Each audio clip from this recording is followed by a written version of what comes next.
March 26, 2024. A heavily loaded container ship careens out of control and heads straight toward one of the supports of the Francis Scott Key Bridge in Baltimore.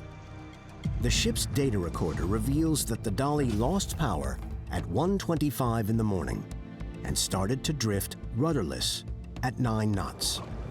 At that time, the vessel was sailing closer to one side of the shipping channel, possibly causing pressure differences along the ship's hull that may have pushed the bow to the right. At that precise moment, the ship passes the mouth of a river tributary, whose currents may have pushed the stern to the left and set the ship on a collision course with the bridge pier.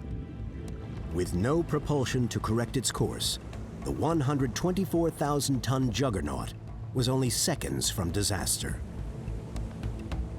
If they lost power 30 seconds earlier, 30 seconds later, you probably don't have the collapse of the Key Bridge. 30 seconds earlier, the ship may have sideswiped the pylon, it may have gone aground inside the bridge. 30 seconds later, it may have coasted under the bridge and not hit it. The critical structural element that allowed the Key Bridge to reach all the way across the river was its massive truss, a lattice of steel beams arranged in triangles that made it light yet strong.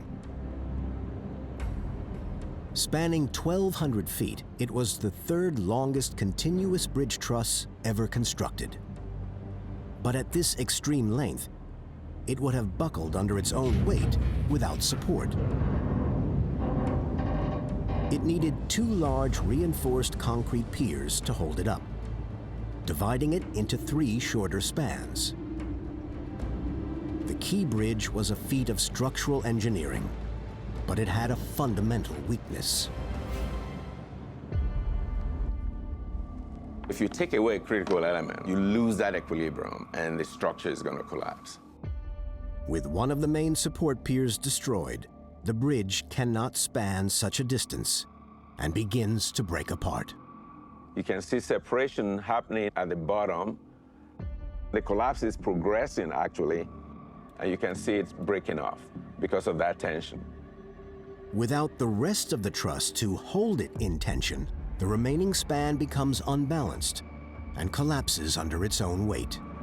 A typical progressive collapse scenario.